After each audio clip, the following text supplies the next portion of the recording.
අදත් ඔබ වෙත සුපුරුදු විදිහටම ලෝක පුවත් වාර්තාවයි රැගෙන එන්නේ.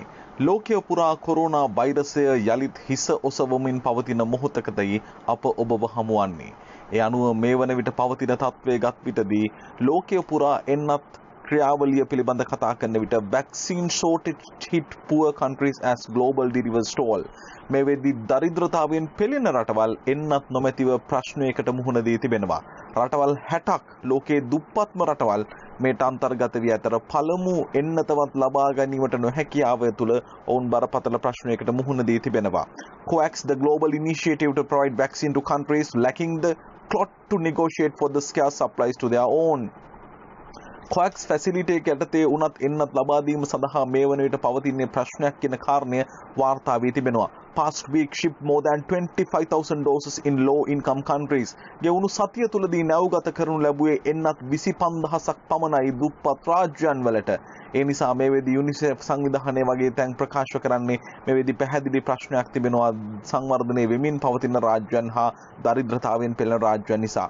ඒ නිසා shocking imbalance එකක් එහෙමත් නැතිනම් හදවතට දැනෙන තරම් මේකේ යම් ආකාරයෙන් අසමතුලිතතාවයක් පවතින බව ප්‍රධාන වශයෙන් කියවී තිබෙනවා. Vaccine shortage stem mostly from the India's decision to stop exporting vaccine. එන්නත බොහෝ දුරට ලෝකය පුරා ව්‍යාප්ත කිරීම වළක්වාලන්නට ප්‍රධානම හේතුවක් වුණේ Serum Institute එක එන්නත් බෙදා හැරීමේ ක්‍රියාවලිය අතරමඟ නතර කිරීමයි. Which produced the overwhelming majority of the AstraZeneca doses COVAX counted to the supply.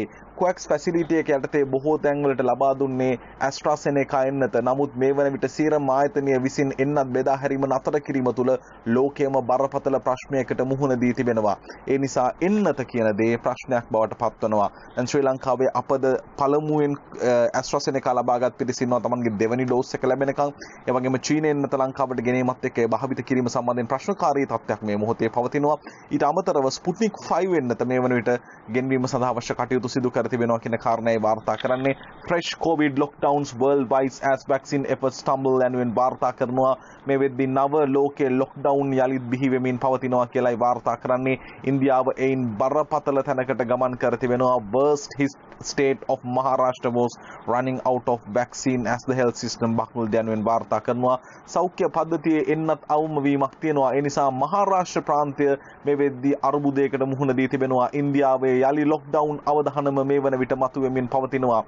religious festivals එහෙම නැත්නම් ආගමික උත්සව, දේශපාලන රැලි, ඒ වගේම ක්‍රීඩා තරඟ මේ දේවල් නිසයි මේ වන විට යලිත් කොරෝනා වෛරසය ඉන්දියාවේ පැතිරීමේ අවධානම විහිව තිබෙන්නේ. ඉතින් අපිත් අවුරුදු සමරනවා, එකට එක පොදියට ගිහින් රෙදි ගන්නවා. ඒ සියලු දේ තුල අපට අත්වන ඉරණම බොහොම භයානක වගේ හැමෝම මතක තබා ගත යුතුයි.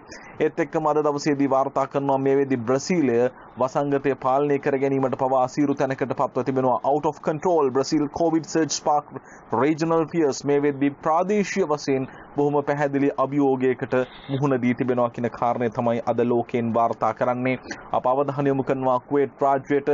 Kuwait seeks to list T2 and environmental friendly පරිසරය ආරක්ෂා කරන වැඩපිළිවෙලකට ක්‍රියාත්මක වීමට ඔවුන් සූදානම් වෙලා තිබෙනවා. New passenger terminal building at Kuwait International Airport as gold ranking. ඒ අනුව සෞඛ්‍ය පරිසර පද්ධතිය ඉතාමත්ම ආරක්ෂා වන ආකාරයෙන් කුවේට් ජාත්‍යන්තර ගුවන්තොටුපළේ නව පැසෙන්ජර් ටර්මිනල් එක ඉදිකිරීම සඳහා වුන් මේ වෙද්දී ගෝල්ඩ් රෑන්කින් එහෙම නැත්නම් රන් ශ්‍රේණිගත කිරීම මත පදනම්ව ක්‍රියාත්මක වීමට සූදානම්. ඇත්තටම මේ කාලේ කියන්නේ ගුවන්තොටුපළවල් ඉදිකිරීම, සංචාරක කර්මාන්තයේ යටිතල පහසුකම් වර්ධනය කිරීම වැනි දේවල් ක්‍රියාත්මක කළ හැකි කාලයක්. ඒකට හේතුව තමයි මොකද මේ වෙද්දී පැමිණෙන්නේ නැහැ ජනතාව. ඒ නිසා ඒකේ තමත් පහසුවෙන් ජනතාවට ප්‍රශ්නයකින් තොරව සිදු කිරීමේ හැකියාව පවතිනවා.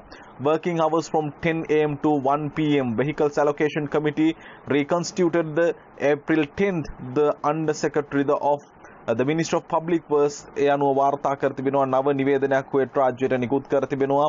ඔවුන් වාර්තා කර තිබෙනවා මේ වන විට උදෑසන 10 සිට හවස 1 දක්වා working hours තියයි වාර්තා කරන්නේ.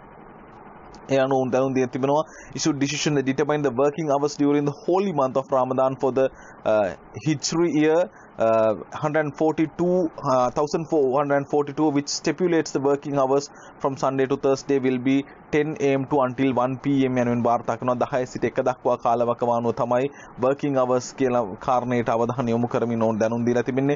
The decision specified the term of reference, issuing allocation decisions, reassignment of the cancelling allocation, issuing public personal allocation standard in the light of specific requirement from the Ministry of Finance. මේ සම්බන්ධ අනුමැතින් සහ මේට අදාළ ක්‍රියාවලින් පිළිබඳ දැනුම් දීලා තිබෙන්නේ. යන විශේෂයෙන්ම සඳහන් කරන ආකාරයට ඔවුන් ප්‍රකාශ කර තිබෙනවා sanitary agreement, engineering affairs, construction project affairs, administrative, legal affairs and the director of the transportation, mechanical sectors and stores මේ කියන අංශවලට අදාළව විශේෂයෙන් under secretaries for maintenance පවත්වාගෙන යා යුතු ආකාරය පිළිබඳ තමයි මේ දැනුවත් කිරීම සිදු කර තිබෙන්නේ. මේ දැනුම් දීම ඔබ තවදුරටත් කුවේට් රාජ්‍ය ඉන්න කෙනෙක් නම් ඊට වඩා සරල ඔබට තොරතුරු ලැබෙනවා නම් ඒ පිළිබඳ අවධානය යොමු කරන්න. නමුත් මේ වෙලාවේ මේ විශේෂ නිවේදනය අප ඔබ වෙත උපුටා ගන්නවා. ඒත් එක්කම මරණ 10ක් සහ 1379ක් ආසාදිතින් වාර්තා වෙලා තියෙන අතරතුර තවත් එන්නත් කරන ස්ථාන 7ක් හඳුන්වා දෙන්නට මේ වෙද්දී කුවේට් රාජ්‍යය තීරණය කර තිබෙනවා. Indicator show significant improvement. මේ වෙද්දී තොරතුරු වලට අනුකූලව කුවේට් රාජ්‍යයේ ශීඝ්‍ර ආසාදිතින් වැඩිවීමේ අවධානමක තමයි කුවේට් රාජ්‍ය පසු වෙන්නේ කියන කාරණය ප්‍රකාශ වෙද්දී 2837ක් YT engineers have no jobs. Kuwait වලින් බිහි වුණු ඉංජිනේරුවන්ට 2837කට මේ වෙද්දී රැකියා නැහැ කියන කාරණේ වාර්තා කරද්දී school works hours cut in Ramadan, work remotely from home, නිවසේ සිට වැඩ කරන්න, පාසල් වලට අදාළ කටයුතුත් මේ වෙද්දී යලිත් නතර කරන්නට කුවේට් රාජ්‍ය පියවරගෙන තිබෙනවා. Total number of people registered for vaccination hits over 1.2 million. එන්නත සඳහා මේ වන විට ලියාපදිංචි වුණු සංඛ්‍යාව මිලියන 1.2 ඉක්මවා ඇති බවට තොරතුරු වාර්තා වෙනවා. ඉතින් දැන් එන්නත ලබා ගැනීම සඳහා ලොකු ප්‍රවණතාවක් තිබෙනවා කියන කාරණේ විශේෂයෙන් වාර්තා කරනවා. mentally ill expat cannot drive. මානසික වශයෙන් යම් ආකාරයකින් ව්‍යාධයකින් පෙළෙනවා නම් එවැනි අයට රියදුරන් විදිහට ක්‍රියාත්මක වන්නට බෑ කියලා දැනුම් දීමක් කර තිබෙනවා. The Ministry of Interior is seriously considering the possibility of asking the Psychiatric Hospital Administration to the Ministry of Health to provide the list of expired psychiatric patients in order to check if anyone among them is holding driver license. මේ විදි විදේශගත ශ්‍රමිකයෝ විදිහට රටට ඇවිල්ලා ඉන්න නමුත් මානසික යම් ආකාරයකින් ව්‍යාධියක් තියෙන ඒ වගේම මේ වන විටත් විශේෂයෙන්ම රියදුරන් විදිහට කටයුතු කරන පාර්ශ්ව සඳහා ඍජු අවධානයක් යොමු කර ඔවුන්ගේ මානසික මට්ටම පරීක්ෂා කිරීම සඳහා මේ වන විට අවධානය යොමු කර තිබෙනවා. ඒ කියන්නේ රියදුරෙකු විදිහට කටයුතු කරනවා නම් අනිවාර්යයෙන්ම ඒ තාමත් දැඩි ක්‍රියාවලියක් බවට පත් වෙද්දී expat working administration staff and their families allowed to enter Kuwait. ඒ අනුව විදේශගත ශ්‍රමිකයන්ගේ විශේෂයෙන්ම මේ වන විට working administration staff පරිපාලන සේවකයන් විදිහට වැඩ කරනවා නම් ඒ අයගේ පවුල් වල අයට කුවේට් රාජ්‍යයට ඇතුළත් වීමේ හැකියාව පවතිනවා කියන ප්‍රවෘත්තිය අද දවසේදී වාර්තා කර තිබෙනවා. ඒ අයට පමණක් කුවේට් රාජ්‍යයට පැමිණීමට හැකි කියන ප්‍රවෘත්තියයි අද දවසේදී වාර්තා කර තිබෙන්නේ. අප එතනින් පසු තවදුරටත් කුවේට් රාජ්‍ය පිළිබඳ අවධානය යොමු කරද්දී කුවේට් එමීර් පරයා පිලිප් කුමරුගේ වියෝව පිළිබඳ සිය සංවේගය දනවන පණිවිඩය නිකුත් කර තිබෙනවා කියලාත් වාර්තා කරද්දී expat health workers stuck abroad allow back යනුවෙන් වාර්තා කරනවා. මේ වෙද්දී කුවේට් වල විදේශගත ශ්‍රමිකයන්ුත් පැහැදිලි ලෙසම අභියෝගයකට මුහුණ දී තිබෙනවා. යම් ඔවුන් රට තුළට පැමිණීමේ ප්‍රශ්නයකට මුහුණ දෙන අතරතුරේ පිලිපීනයේ ඩොමස්ටික් වර්කර්ස්ලා දැන් ඔන්න යලිත් වතාවක් කුවේට් රාජ්‍යයට පැමිණීමට සූදානම්. මේ අභියෝගයක් පිලිපීනයේ තමයි වැඩිම ප්‍රමාණයක් විදේශගත ශ්‍රමිකයන් කුවේට් රාජ්‍යයට ලබා දෙන්නේ. ඒ නිසා ඔවුන්ගේ යම් ආකාරයෙන් සේවා වල යම් ගැටලුවක් පැනුණා. නමුත් දැන් සම්පූර්ණයෙන් ඔවුන් ලබන ඉතාමත් ආසන්න දිනයකදී පැමිණීමට නියමිතයි කියලා වාර්තා කරද්දී මේ electronic visa service system activated will ensure additional security for the country. රටේ ආරක්ෂාව තහවුරු කරමින් ඕමානයේ නව වීසා ආරක්ෂක පද්ධතියක් ක්‍රියාත්මක වෙනවා. ඒ නිසා ඒ හරහා දැඩි ආරක්ෂාවක් සියලුම ක්‍රියාවලින් වලට ලැබෙන බව තමයි මේ වෙද්දී ප්‍රකාශ කර තිබෙන්නේ අද දවසට අදාළව. ඒත් එක්කම අප අවධානය යොමු කරනවා කටාර් රාජ්‍යයේ තොරතුරු වලට. Qatar curtail service and government officers country has recorded 188,100 coronavirus cases and 324 deaths. Qatar මේ වෙද්දී යලිත් වතාවක් රාජ්‍යයේ ක්‍රියාවලිය සහ වැඩ කිරීම සම්බන්ධයෙන් විශේෂ අවධානයක් යොමු කර තිබෙනවා. ඒකට හේතුව තමයි යලිත් වතාවක් වෛරසය පැතිරීමේ අවධානමක් තිබෙනවා කියන කාරණය.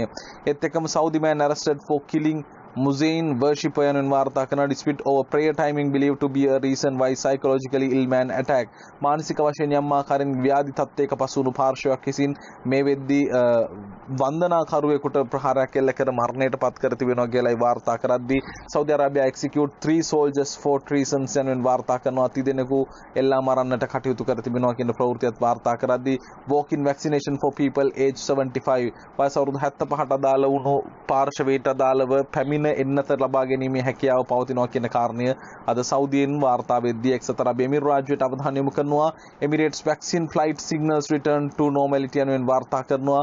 Saturday special flight will given confidence to people to travel even during pandemic. වසංගත තත්ත්වය තුළ වුණත් සංචාරණය කරන්න ගැටලුවක් නැහැ. Emirates vaccine flight signals return to normal යනුවෙන් වාර්තා කර තිබෙනවා.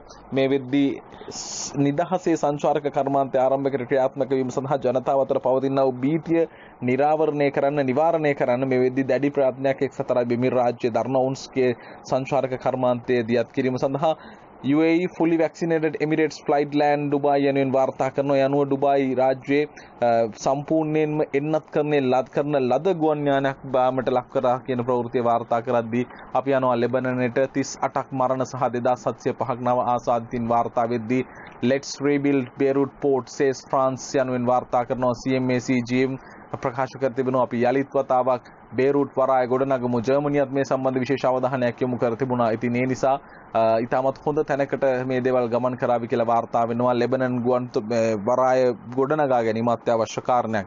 මේ තමයි සමස්ත ලෝකයේ තොරතුරු. අපෝ සබ්ස්ක්‍රයිබ් කරන්න. අප සම්පූර්ණයෙන් ලෝකයේ තියෙන සියලු තොරතුරු ඔබ වෙත සමීප කරන්නට නිරන්තරයෙන් සූදානම්.